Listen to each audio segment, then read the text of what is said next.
I had him just hanging on. I had him at 10. I have him at 10 as well. Well, I mean, that's got to be controversial for a lot of people for a guy who had never been an all-star. All So right, I'm gonna have a. Can I throw a absolutely. probably controversial name out here? Oh, let's go. I have Evan Mobley firmly in my top 10. He I had is in my him- top 10 as well. I had him just hanging on. I had him at 10.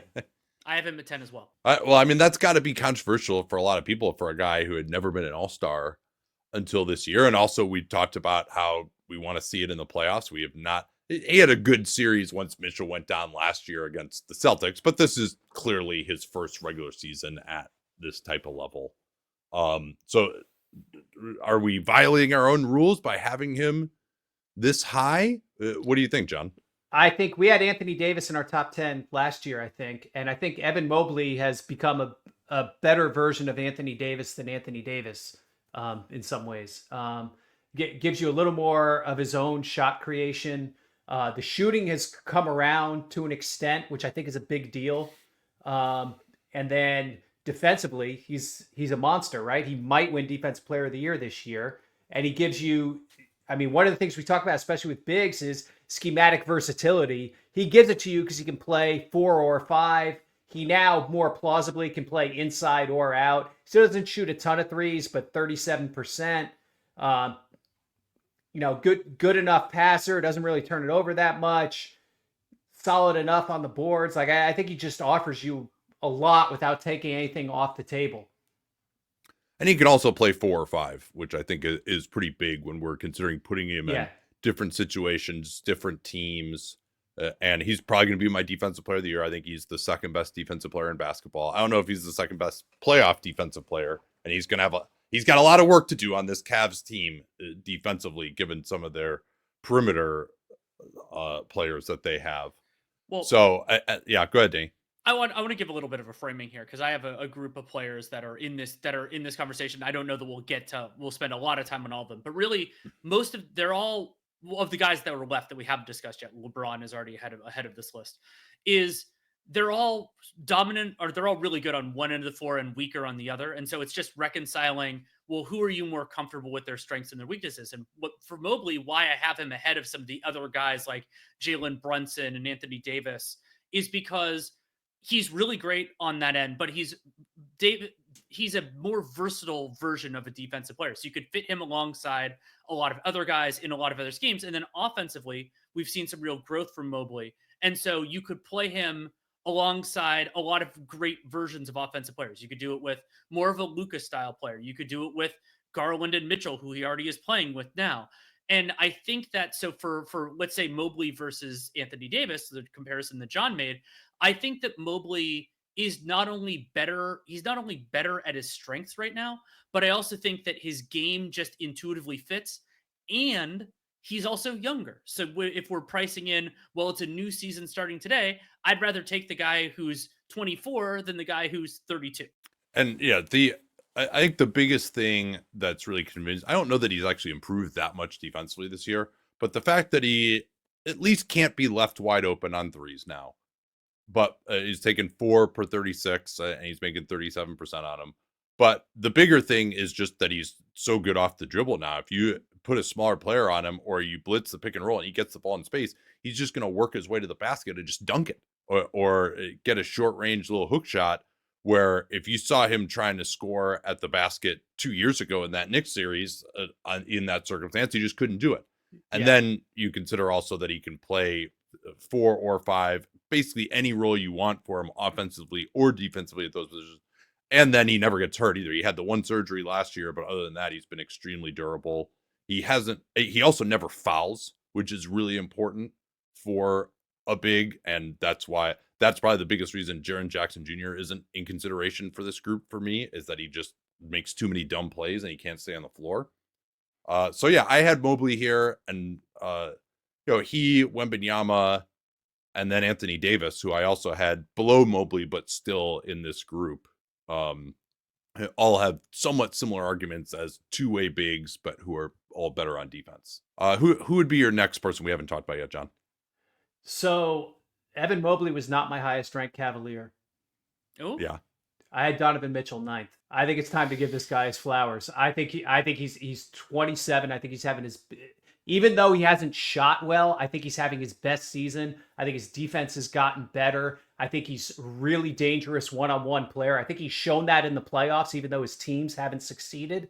I think every time I watch Cleveland, he does something that just jolts me out of my seat. Even now, I know he's battled the knees and stuff, but he's been pretty durable this year.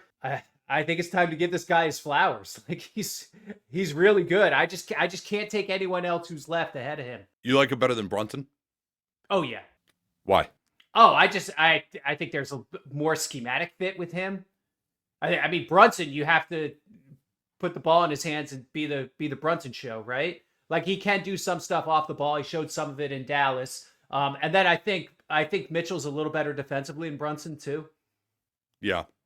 Yeah, that's Yeah. fair. Neither is great shakes, but yeah, I mean, I probably would prefer Mitchell a little bit. Brunson will take some charges, but he's more like neither of them are going to switch, but Mitchell is kind of better at like hedging, getting back to his man, or if he gets caught in the post, he could be a little bit better.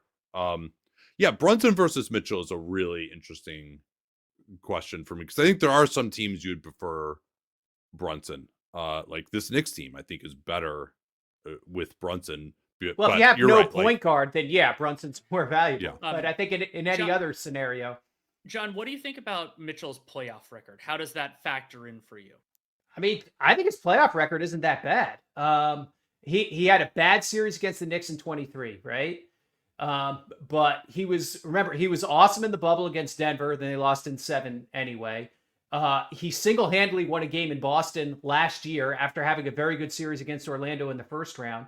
And then the Cavs just, frittered apart due to injuries and whatever, in a series where they were already big underdogs. I just think it's more been about like that Clippers series, I think was more about everything else that was going on than it was about Mitchell. I mean, Mitchell was battling through some stuff too, actually, but it was that Clippers series was more about kind of everything else was going on for them, especially at the defensive end. And then Terrence Mann having the game of his life, obviously, in the clincher. I think Mitchell is a little bit too inconsistent offensively for me. I like it seems like he just has a lot of these like dud games. He can also go off, but they're just like if he's not feeling right or he just can throw up a weird like 3 out of 15. And against good teams, it seems to happen a fair amount too. Like there's certain teams he seems he did that in Oklahoma City when I saw them. Yeah, he definitely had one of those. No, exactly right. Like that's and he also just had like a month where he shot 19% from 3, and so it just like maybe like his shot isn't there when his knees aren't feeling good or he's not getting to the basket as much. That's ultimately. I don't know. It seems like I think he's clearly better than, maybe I have him above some of these other guards we're talking about, like Tyrese Halliburton, Lillard, Garland, Devin Booker, Kyrie, if he was healthy, would be in that discussion too. So I think he's probably at the top of that group, but I'm not sure he's like, and Brunson too. I'm not sure he's clearly better than any of them. Maybe he'll show me that in the playoffs this year. He's also just like his efficiency hasn't been that great this season either. I'm banking on that bouncing up a little bit because it's at low ebb compared to his career numbers. So I priced in a little bit that he's closer to a 60% true shooting player. Well, I don't know how often he's gotten to that level, and he's playing on one of like the best shooting teams of all time. Like he's had a pretty easy lift this year, and it's a little concerning to me that his individual stats aren't better. Just because we haven't talked about him that much, and I have Jalen Brunson technically 11th, but I have him in the same tier. I think we should give a little bit of the argument for him. So Brunson, I mean, he has a huge role within the Knicks offense. 45.5% total creation, 15.8 playmaking usage is well above the positional average. And the Knicks offense has been really, been really good. And for those of y'all who are turning in briefly, those stats are creation metrics. Total creation is the percentage of your team's plays that you either shoot, turn it over or throw a pass that leads to a shot or free throws. And that playmaking, we call it passing creation, is the percentage of the time that you throw a pass that leads to a shot or free throws for your team. So it's basically what percentage of all plays for your team are you involved in? And the Knicks offense has been very good with Brunson on the floor, both this year and last year. And of course, they have Karl-Anthony Towns. They have very good offensive talent this year, but he did it last year when they had, in my opinion, weaker offensive talent. And so Brunson can do that. I thought he had a playoff run that reflected on him well. And so he doesn't get literally a demerit from that. I mean, he brutalized Andrew Nembhard for a lot of that series. Another team that got dragged down with injuries, like seemingly every Eastern Conference playoff series last year. But for Brunson, I agree with John that it's like, if it's Brunson, it's the Brunson show. But where I disagree is that the Brunson show is pretty damn good. And it's not perfect, but none of these guys are. And I also think that with Brunson, and we've seen this before, he's not a great defensive player, but he's also not going to be like the constant point of failure guy who gets picked at. And so for me, that makes him, so like I have him higher than Tyrese Halliburton, for example, because I worry more about Halliburton in that respect. And so for me, Brunson, like I have more confidence that Brunson can be the guy than Mitchell can be the guy. Mitchell might be better as a secondary offense player, which arguably he is with this Cavs team. I think Garland has been the superior offensive player overall this season, but you don't always get that opportunity. And it's hard with these kinds of guys, especially once we're getting down into 10. Like, there's a chance you're going to have a better player on your team, but there's not that great a chance that you're going to have a better offensive player on your team, because if you're one of the 10 through 12 best guys, there aren't that many picks above you. Where did y'all have Anthony Edwards? I think there's an argument for him in this group too. So I had a tier 9 through 12 that Anthony Edwards was part of. I have a tier. Yeah, that's right where I had him too. I have a tier from 8 to 12 without Edwards, and then he's pretty much the top of the next one. So I guess he'd probably be 13, but I didn't formally number after that. He's still frustrating at times offensively. You want him to see the floor better. You want him to be a little more efficient as a scorer. Where he really moves up to me is with defense and durability. You know, those two things I think kind of set him apart. He has become more efficient now that half his shots are threes. Still probably needs a little more craft at the he just relies so much on athleticism and then wonders why he doesn't get any calls. And he's like, he needs a little more craft, and, you know, studying James Harden a little bit about how to get himself to the line a little more. But I mean, he's a really good player. He's 23. He pretty much delivered in the playoffs last season. So I think he definitely had a case to be in here. It's weird because on sub levels, I think he's kind of overrated. And yet I think his combination of defense and durability isn't that common in his position and his kind of player archetype. And so he's underrated in that respect. People now, there was a time when people would look back at Kobe's stats and be like, his true shooting wasn't really that great. And he was shooting all the time. Like, was he really that great of an offensive player? Sort of in the early moments, the analytics movement. And there are two things you look at. One was how good the offense was when he was on the floor. That's not necessarily something that Edwards has as a big feather in his cap. But the thing that he does that's similar to Kobe is he can just generate the same type of shots. Like, yeah, maybe he's not the absolute most efficient player in the regular season, but you can't stop him from shooting those same shots in the playoffs, basically, unless you double team, like we saw what the Nuggets did with him in the playoffs last year. And then in that double overtime game they played earlier this week, where they just, like, anytime they got into any kind of a matchup they didn't like, they just had to straight double him to get the ball out of his hands. I don't know if that was the right strategy, but they felt like they had to do that. So that's where you make the argument. And then also just that he can ramp up the effort level in the playoffs. He's not going to get attacked defensively the way some of these players are. And he's always, it seems like, played a little better in the playoffs than he does in the regular season. And we've got a 3-year track record of that now. So I think he belongs in this group again. I'm still like, that's why I have such a high tier. Like, all right, are we sure that Evan Mobley is better than Anthony Edwards? No, I think like that, like they could have different playoffs this year. And like, and it's not like I'm averse to changing it after the playoffs. It's more just that I'm like, yeah, I could see one of them being better. I could see the other one being better. I'm not really sure which of those guys is going to be more valuable. I think we're supposed to assert that we 100% think one guy is better than the other because it makes a better podcast. I think that's the rule, right? I think we've named everyone here that I really had like in consideration. So we're at what, 14 guys that we've talked about here now? So I have one other player. I mean, Okay. we can't just dismiss Anthony Davis, right? Yes, that's Oh yes, that's, he's in here too. That's the guy. I Oh, forgot. okay. Yeah, Okay. he's right there with Mobley and yeah. Wembanyama. You can take your earmuffs off, Nico Harrison. You can listen now. Yeah, so like I think the Davis had been pretty durable for the past year and a half. He had this groin issue that's been popping up here and there, but he's come back to play for the Mavs. Looks pretty good. He's gonna be 32, because age 32 season coming up here. But another guy who like stays on the court, doesn't foul.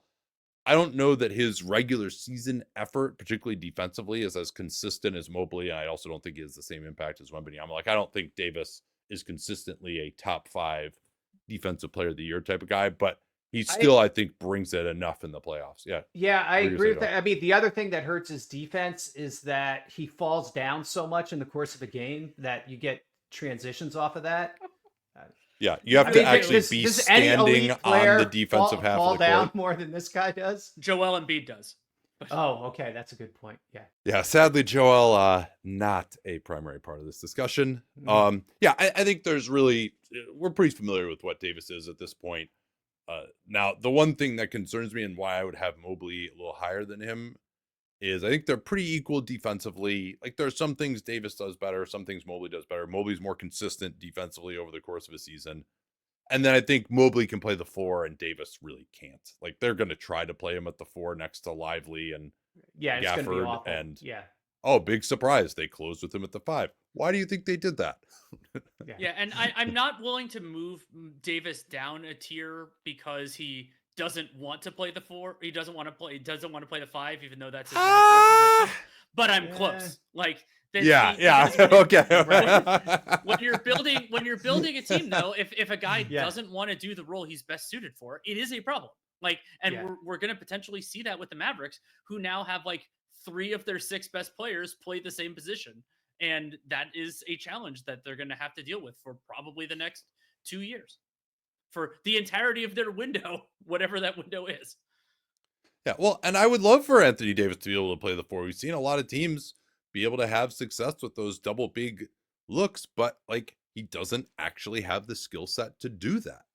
I mean, he had a much better shooting season that one year, 1920, when they won the championship, but he just has been awful since then from the outside. Even if his, and the other concern I have about him too is just as a one-on-one scorer, he's just not that great to me. Like, yeah. So that what moved him down to me from like consideration for the top 8 was that he depends so much on assisted baskets. And you've seen that throughout his career. Yeah, there was a time maybe when it looked like his jumper was coming around, or he could just overwhelm guys physically a little bit more in the post. Like, we're just not seeing that as much. He's not as deadly in transition as he used to be offensively either. And so he still has a lot of usage, but he kind of gets there by just taking a lot of bad jumpers that probably aren't going to go in. That he, like, his usage, he has a higher usage than Mobley, but it should be the same as Mobley. He's just taking more bad shots to get to that usage. Still a great pick and roll big though. Yeah, so that's really our top 14. Is there anyone else that you feel should even have like been in consideration